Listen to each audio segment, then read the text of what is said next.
अब हम lifestyle disease में सबसे पहले ओबेसिटी को क्लियर करेंगे। ओबेसिटी क्या होती है? ये मोटापा। मोटापा क्या होता है बेटे? जब हमारी बॉडी में एक्सेस अमाउंट में फैट स्टोर होने लगता है तो उसे ही हम क्या कहते हैं? ओबेसिटी। जिसके कारण हमें काफी सारी लाइफस्टाइल डिसीज का सामना करना पड़ता है या आपका इफेक्ट पड़ता है हमारी हेल्थ पर। इसका इफेक्ट हमारी हेल्थ पे पड़ता है। कॉजेस क्या क्या होंगे? आपका ओवर ईटिंग के कारण आपको हो सकता है, अनहेल्दी डाइट के कारण आपको ओबेसिटी हो सकती है, या लैक ऑफ फिजिकल एक्टिविटी यदि आप करते हो। फिजिकल एक्टिविटी का कम करना भी आपकी ओबेसिटी को बढ़ाता है। जेनेटिक फैक्टर भी हो सकता है कि आपके पेरेंट्स मोटे हैं तो आप में फैट स्टोर ज्यादा होता है जिसके कारण आप मोटे दिखते हो। हार्मोनल बैलेंस होता है, आपके हार्मोन्स इनबैलेंस हो जाए तो आपको मोटापा हो सकता है।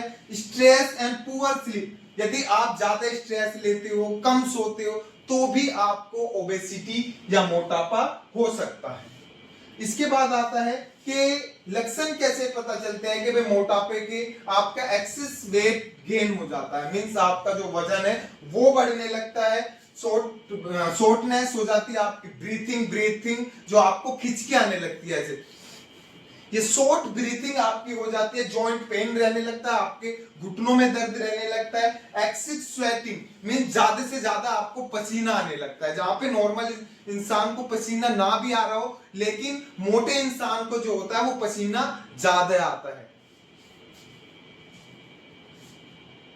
जिसके बाद आपका आता है इसके कारण बीमारियां क्या होती है? ओबेसिटी के कारण आपको डायबिटीज हो सकती है, हाई ब्लड प्रेशर हो सकता है, और आपको हार्ट डिसीज भी हो सकती है, और back pain and knee pain भी आपको हो सकता है। ये ओबेसिटी से होने वाली बीमारियां होती है।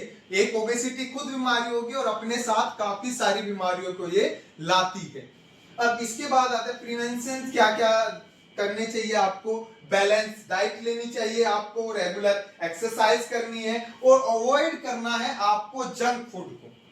कम से कम या ना हो वो ही जंक फूड खाना है, आपको ज्यादा जंक फूड नहीं खाना है। मेंटेन करना है आपकी हेल्दी बॉडी वेट को, मींस वेट को आपको कंट्रोल रखना है। और आपका इसके बाद आते हैं आसन क्या क्या होते हैं कि आप ओबेसिटी को कंट्रोल करने के लिए आपको क्या क्या आसन करने चाहिए। वज्र आसन, एकमात्र वज्र आसन ही ऐसा आसन है जिसे आप खाना खाने के तुरंत बाद कर सकते हो। ठीक है, यदि आप खाना खाने के तुरंत बाद वज्र आसन करते हो तो आपका डाइजेस्टिव सिस्टम अच्छे से वर्क करता है और जो आपने खाना खाया है वो अच्छे से पचता है। इसके बाद आप हल आसन कर सकते हो, त्रिकोण आसन कर सकते हो। इन सभी आसन से जो आपकी एब्डोमिनल मसल्स होती है वो स्ट्रेच आता है, जिसके कारण जो उस एरिया में आपका फैट होता है वो क्या होता है? कम होने लगता है या घटने लगता है। इसके बाद आप ओबेसिटी को मेजर करने के जो मेथड होते हैं, भाई कैसे पता चला है कि सामने वाला पर्सन ओबे है या नहीं है? तो इसमें सबसे पहला आता है BMI, body mass index calculate करके आप पता चला सकते हो कि सामने वाला जो पर्सन है वो ओबे है या नहीं है। इसके बाद आता है वेस्ट सरकमटेंस, मींस वेस्ट का आप सरकमफ्रेंस निकालकर आप बता सकते हो कि सामने वाला आपका ओबे है या नहीं। Waist hip ratio, means hip का और वेस्ट का रेशो निकालकर आप कैलकुलेट करके पता चला सकते हो कि आपका जो फैट है वो कितना है। या आपका स्किन फोल्डिंग, आपका स्किन फोल्डिंग मीटर आता है जिसमें वो स्किन को पकड़ के आपका फैट के बारे में बता सकता है। इसके बाद आता है बॉडी फैट परसेंटेज को एनालाइज करके कि आपकी बॉडी में जो फैट कितने परसेंट है, आप उसके हिसाब से अपनी ओबेसिटी का पता चला सकते हैं।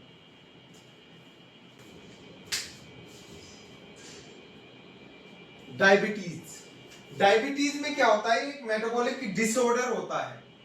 इसमें आपका ब्लड शुगर लेवल जो होता है वो बढ़ जाता है आपका नॉर्मल से ज्यादा, जो नॉर्मल होता है उससे ज्यादा आपका जो ब्लड शुगर लेवल है वो बढ़ जाता है, और आपकी इंसुलिन जो होता है वो कम वर्क करने लगता है। जो पैनक्रियाज आपका इंसुलिन को जनरेट करता है वो क्या है, या तो बनना कम हो जाता है या कम यूज होना शुरू हो जाता है, वो वर्क प्रॉपरली नहीं कर पाता।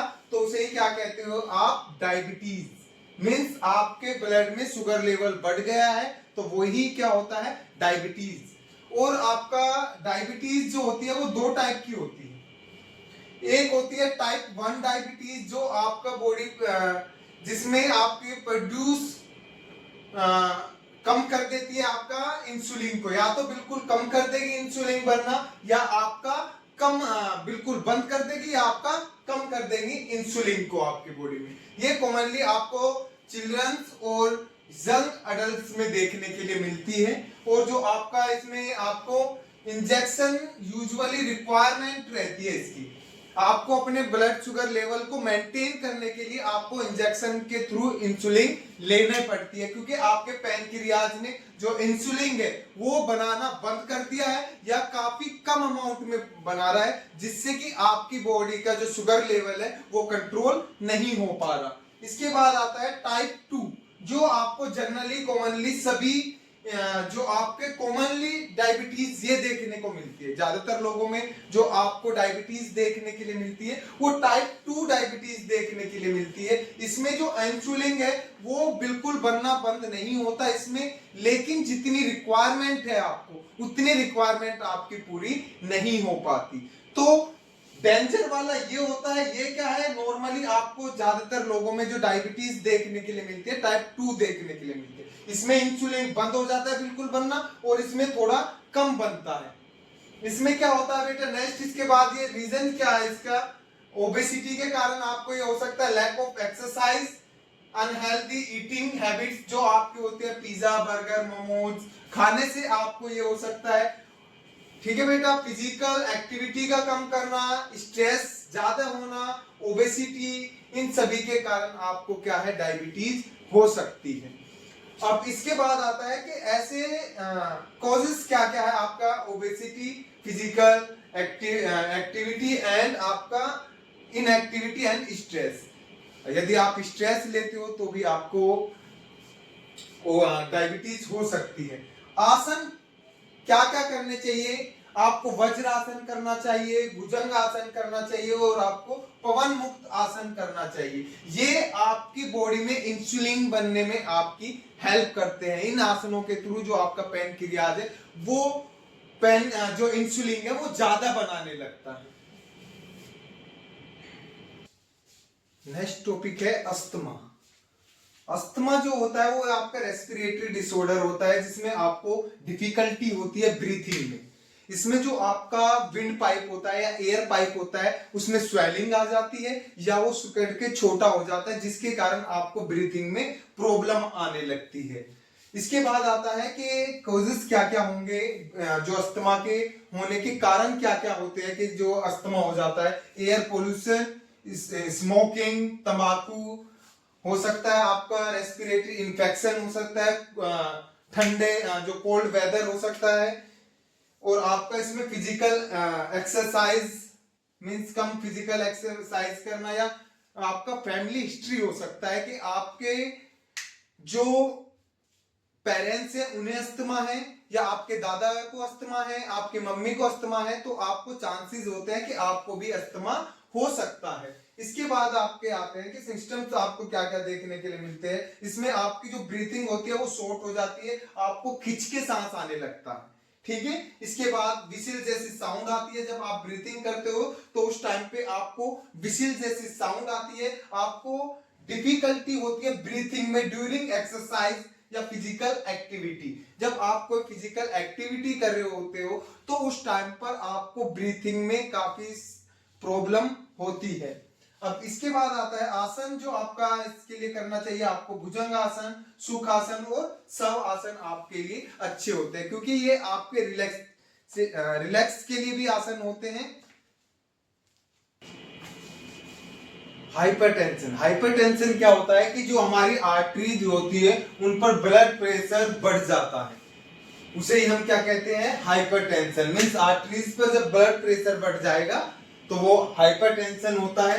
कॉजेस क्या क्या होंगे आपके, स्ट्रेस यदि आप ज्यादा ले रहे हो, ओबेसिटी हो, मोटापा ज्यादा है, या आप अपने खाने में सोल्ट का यूज ज्यादा कर रहे हो, फिजिकल एक्टिविटी आप कम कर रहे हो तो आपको हाइपरटेंशन हो सकता है, या फैमिली हिस्ट्री हो सकती है, मींस जेनेटिक फैक्टर हो सकता है कि आपको हाइपरटेंशन है, और आपका अनहेल्दी डाइट, जो आपकी डाइट है वो हेल्दी नहीं है तो आपको क्या है, हाइपरटेंशन हो सकता है। तो इसे क्योर करने के लिए हमें क्या करना चाहिए, हाइपरटेंशन को क्योर करने के लिए हमें शवासन, वज्रासन और सुखासन हमारे लिए अच्छे रहते हैं, जिससे कि हम हाइपरटेंशन को कंट्रोल कर सकते हैं और अपने आर्टरीज पर पड़ने वाले ब्लड प्रेशर को कम कर सकते हैं। बैक पेन, बैक पेन क्या होता है, बैक पेन एक डिस्कंफर्ट और pain in the back region. जब आपका जो बैक रीजन होता है उसमें आपको डिस्कंफर्ट होता है या आपको पेन होता है तो उसे बैक पेन बोलते हैं। रीजंस क्या होते हैं, आपके मसल या इसकी स्केलेटल पोस्चर प्रॉब्लम, यदि आपके मसल कमजोर है या स्केलेटन सिस्टम में आपकी प्रॉब्लम है, मींस आपकी जो बोन्स है वो कमजोर है बैक की, तो आपको बैक पेन देखने के लिए मिलता है। तो इसके कॉजेस क्या हो सकते हैं, पुअर पोस्चर, ओबेसिटी मींस मोटे हो तो आपको बैक पेन हो सकता है, lack of exercise, heavy weight lifting, सबसे बड़ा रीजन ये माना जाता है बैक पेन का। जब आप अपनी कमर से ज्यादा वेट उठाने की कोशिश करते हो तो आपको बैक पेन हो सकता है। इसके बाद आता है आसन क्या क्या करने चाहिए बैक पेन के लिए। भुजंग आसन और शलभ आसन आपके लिए बेस्ट रहते हैं बैक पेन के लिए।